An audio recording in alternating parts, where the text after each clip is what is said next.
Well, I'm delighted today to be speaking to good friend and contact Reuben Anstock, who's the Managing Director for Corporate and Private Wealth BVI for Vistra.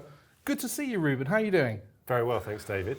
Morning to you, and thank you. It's a great privilege to be with you here in the Magic City. One of my favourites, talking to you and Private Client Dining Club this morning.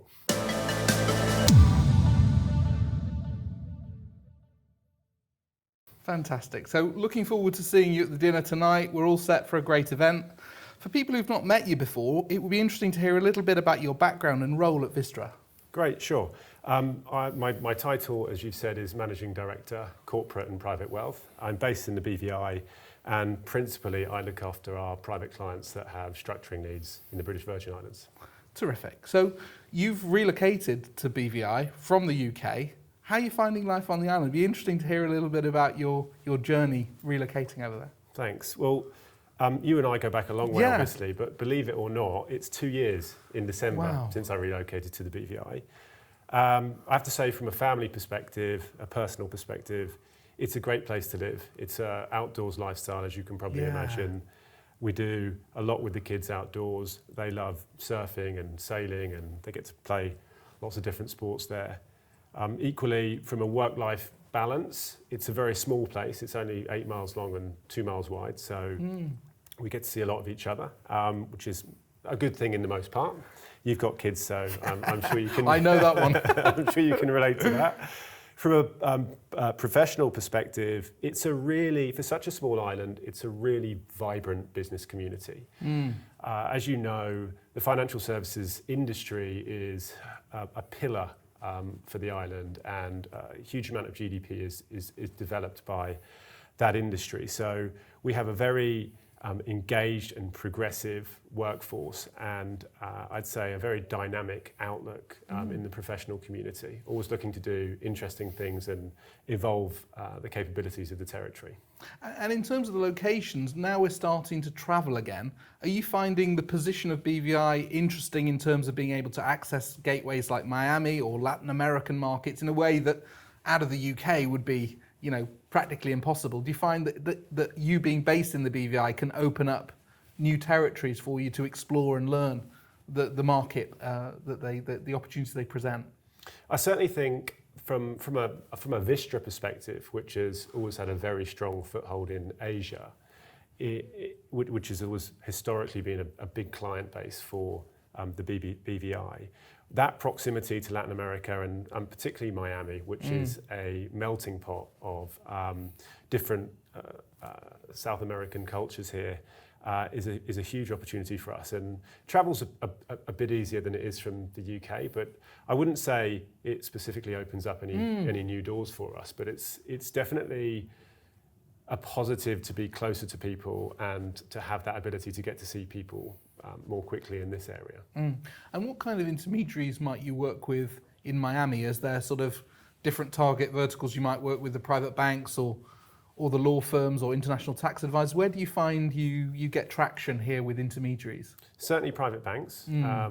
Speaking of Miami, we see a lot of clients who tend to have bank accounts owned by BVI companies here. We also see in the real estate sector a lot of the use of what we call blocker companies. So they are particularly appropriate for non-resident aliens, so individuals who aren't US citizens buying property in the States and protecting themselves from estate taxes here. So we see BVI companies used for that specific purpose quite regularly. In terms of the demographic and of where we see that business coming from, lawyers, private business, private wealth specialists, private bankers, accountants, the usual array of professional intermediaries. And Reuben, what do you observe as the sweet spot for BVI business? I mean, is there a focus to certain regions, sectors? Where do you feel you're ahead of other jurisdictions? Well, I don't want to blow our own trumpet here, David, but there's a huge set of capabilities that the BVI possesses. I mean, let's start with the International Business Company, now called the Business Company, the BVI Business Company. That's been around for decades and really what put BVI on the map in the first instance. We see those being used for a multitude of business purposes, particularly holding entities, and joint venture vehicles for different projects. When you've got different parties coming from different jurisdictions and they want a neutral territory that's backed by English case law with the depth of expertise that we have both in legal and accounting and otherwise there, BVI is a very good intermediate option for those types of purposes. As we mentioned earlier on, specifically here in America, we see the BVI company used as blocker companies for US estate tax purposes. Again, the English common law background and the ultimate court of appeal being the Privy Council means that you've got that robust rule of law in the BVI. And so that coupled with the fact that you've got local professional expertise and then professional expertise in all of the major financial centres. So take, for example, the law firms. They're based they tend to have offices in Cayman as well, in London, in the Channel Islands, in Hong Kong, in Singapore. So when you take all of that sort of global experience and that bedrock of the business company, you tend to see them used in a lot of cross-border structuring transactions as well. It's obviously a tax-neutral jurisdiction, and that allows for the ease of movement of funds between different places without too many layers of tax being taken away. Likewise, we've a well-established trust law there, so we see the use of the BVI trust, particularly in private wealth, in the private wealth context. We have an array of innovative fund products. I think Simon spoke to some of those in his interview earlier on today.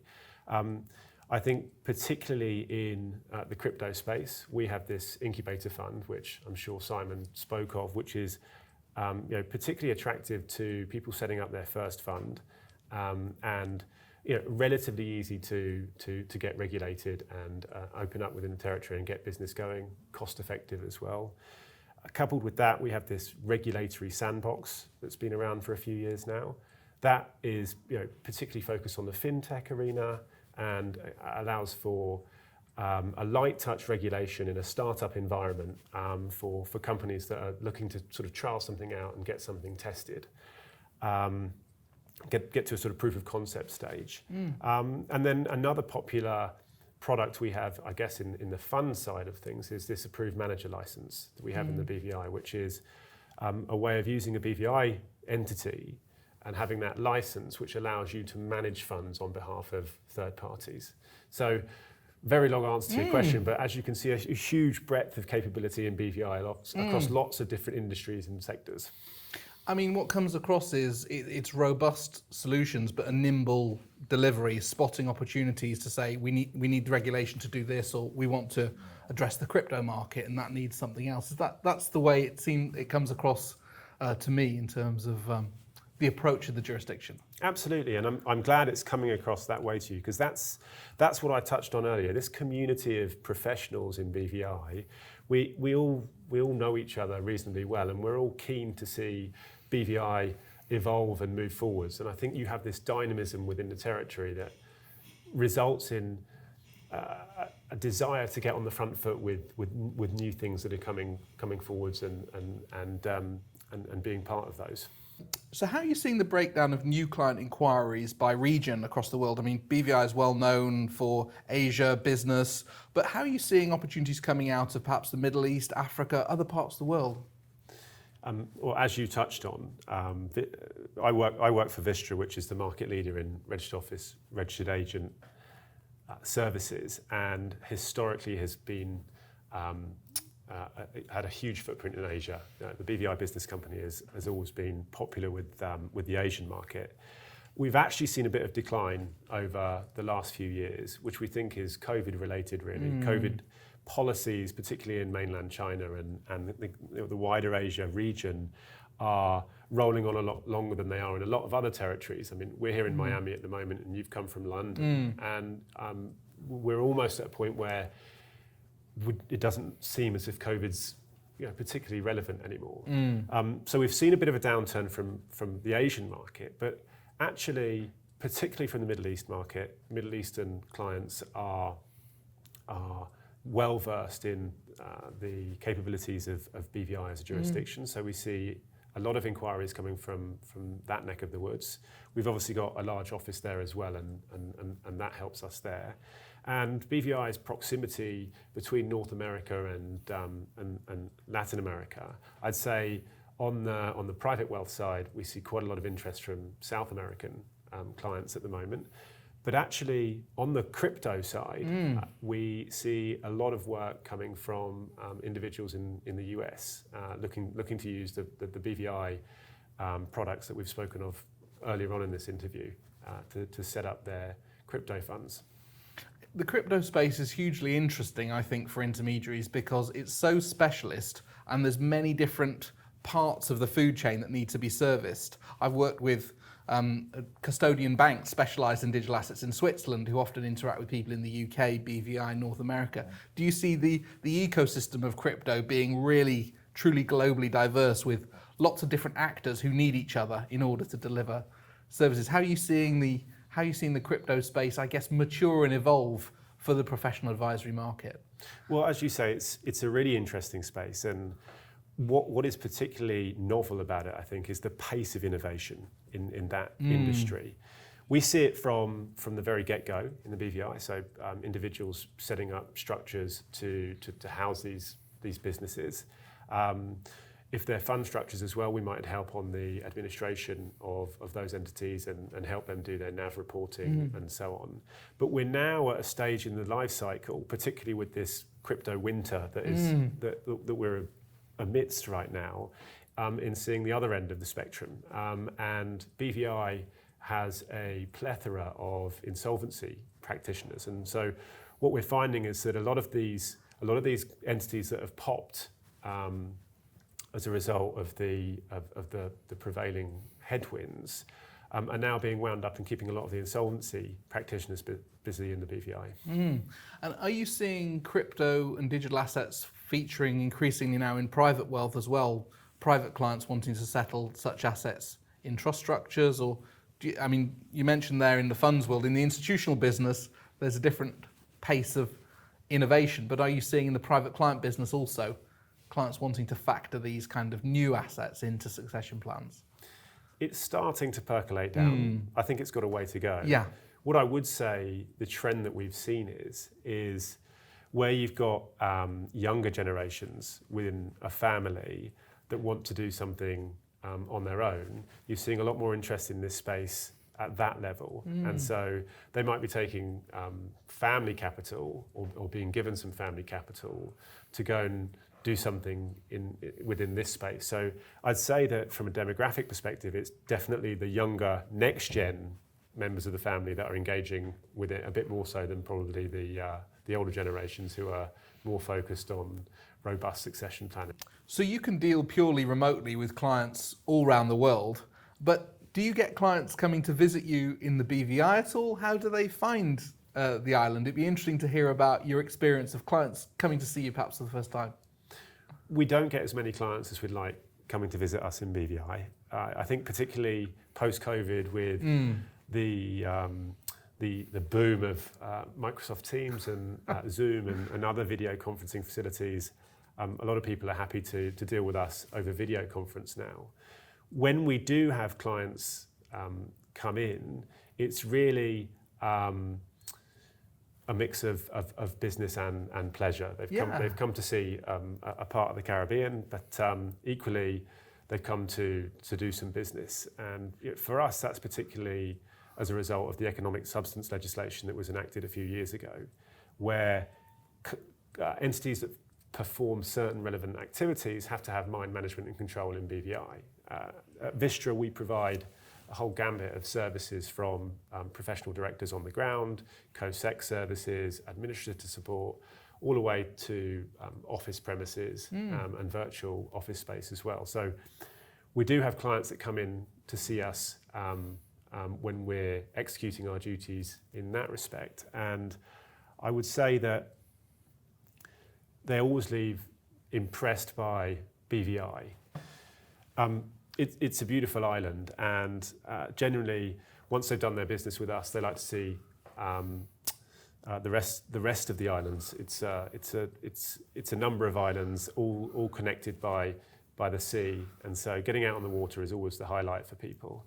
I think you've got the Caribbean vibe there, and generally speaking, having seen some wonderful locations, I mean, truly idyllic, and had a taste of the local rum and a good Caribbean time, they always leave with a smile on their faces. I guess that's where the intersect of the tourism industry and financial services can really hit a sweet spot, because you've got some great places for people to stay, experiences for them to have, as well as being able to do some good business while they're there. Well, it's financial services and tourism in BVI. They are the two foundation stones of the entire BVI. So I'd never really thought about it in that respect. It's nice to see some crossover between those two industries, and the financial services business, driving a bit of tourism interest as well.